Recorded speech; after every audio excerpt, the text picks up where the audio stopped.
తీవ్రమైన వేసవి ఎండలు 45 డిగ్రీలు దాటుతున్న నేపథ్యంలో తిరుపతి రుయా ఆసుపత్రి సూపరింటెండెంట్ డాక్టర్ మనోహర్ ప్రజల ఆరోగ్య రక్షణకై పలు కీలక సూచనలు చేశారు.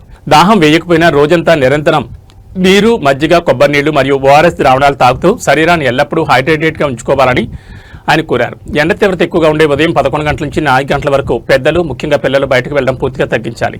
వేసవిలో నూనె, మసాలా వస్తువులు మరియు కెఫిన్ ఉండే కాఫీ, టీలను నివారించి సులభంగా జీర్ణమయ్యే తేలికపాటి ఆహారంతో పాటు పుచ్చకాయ, కీరదోస వంటి నీటి శాతం ఎక్కువ ఉన్న పళ్లను తీసుకోవాలి. బయటకు వెళ్లాల్సి వస్తే శరీరానికి గాలి తగిలే లేత రంగు కాటన్ దుస్తులు ధరించి గొడుగు, టోపీ, సన్ గ్లాసెస్ మరియు సన్ స్క్రీన్ లోషన్ తప్పనిసరిగా వాడాలి. బీపీ, షుగర్ ఉన్న వృద్ధులు మరియు పిల్లల పట్ల ప్రత్యేక శ్రద్ధ వహించాలని, ఎండలో పార్క్ చేసిన వాహనాల్లో వారిని అస్సలు వదిలి వెళ్లకూడదని హెచ్చరించారు. విపరీతమైన తలనొప్పి, అలసట, మైకం లేదా వాంతులు వంటి వడదెబ్బ లక్షణాలు కనిపిస్తే ఆలస్యం చేయకుండా వెంటనే సమీపంలోని వైద్యులను సంప్రదించి చికిత్స తీసుకోవాలని డాక్టర్ మనోహర్ సూచించారు. నమస్కారం అండి. నా పేరు డాక్టర్ మనోహర్, రియా సూపరింటెండెంట్. 2% ఎండ తీవ్రతతో పిల్లలు కావచ్చు, పెద్దలు కావచ్చు, జ్వరం ఇత్యాది కారణాలతో వస్తున్నారు క్లినిక్స్కి.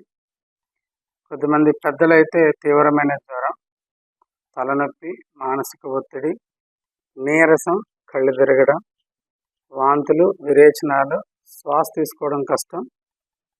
ఒక్కొక్కసారి కొద్దిమంది పర్టికులర్గా చిన్నపిల్లలు అయితే ఎర్రన పొక్కులు, ఇంకొద్దిమంది నీరసించి అపస్మారక స్థితిలోకి వెళ్ళిపోవడం, ఇలాంటి లక్షణాలతో వస్తున్నారు. ఇవి ఉన్నాయి అంటే మనము వడదెబ్బే అని నిర్ధారించుకోవచ్చు.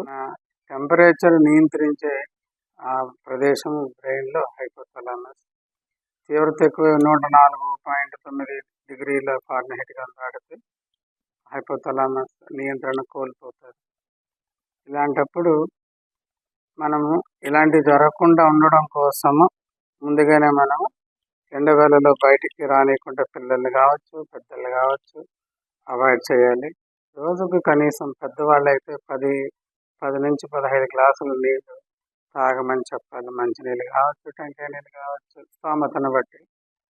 పండ్ల రసాలు, ద్రవాలు పదే పదే కొంచెం నీళ్లు, మన ఇంట్లో దొరికే మజ్జిగ, టెంకాయ నీళ్ళు, నిమ్మరసం, అన్నిటికన్నా చాలా మంచిది ఓఆర్ఎస్, జీవజలం అంటాం. ప్రతి గవర్నమెంట్ హాస్పిటల్లో ఫ్రీగా ఇస్తారు. గవర్నమెంట్ ఇచ్చే ఓఆర్ఎస్ అయితే 1 లీటర్ నీళ్ళలో కలుపుకోవాలి. అలాగే సులభంగా జీర్ణమయ్యే ఆహారమే తీసుకోవాలా.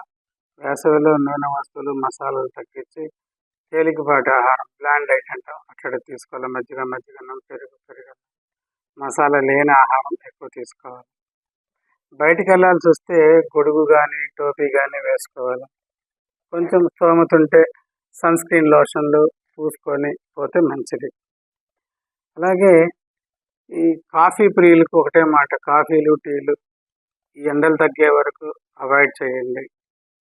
ఈవెన్ కూల్ డ్రింక్స్ కూడా కార్బొనేటెడ్, ఏరేటెడ్ డ్రింక్స్ కాబట్టి అవి కూడా ఆరోగ్యానికి మంచిది కాదు.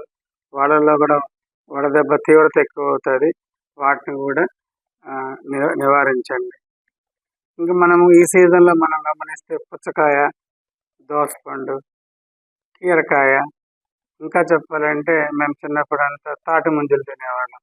ఇవన్నీ కూడా మంచిది. ఇది ఆరోగ్యానికే కాదు, వడదెబ్బ నుంచి మనం దూరంగా పెడతారు. మజ్జిగ చాలా బెస్ట్ మెడిసిన్ ఈ ఎండ తీవ్రతను తట్టుకోవడానికి.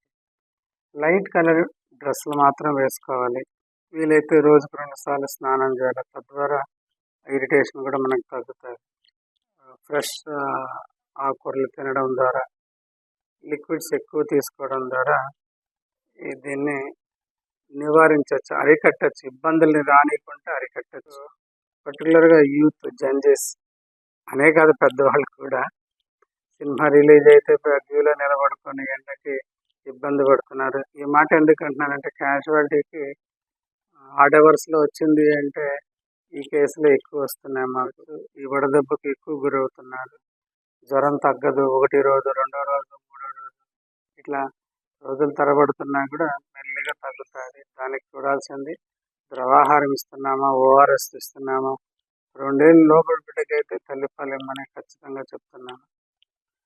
ఈ పెద్దవాళ్ళు ఈ మత్తు పదార్థాలు, అది మా సారాయి కావచ్చు, బ్రాందీ కావచ్చు, బీరు కావచ్చు, ఇవన్నిటిని దూరంగా పెడితే ఈ పీరియడ్ని ఈ ఎండ తీవ్రత వల్ల వచ్చే వడదెబ్బ నుంచి మనం దూరంగా వెళ్ళగలము.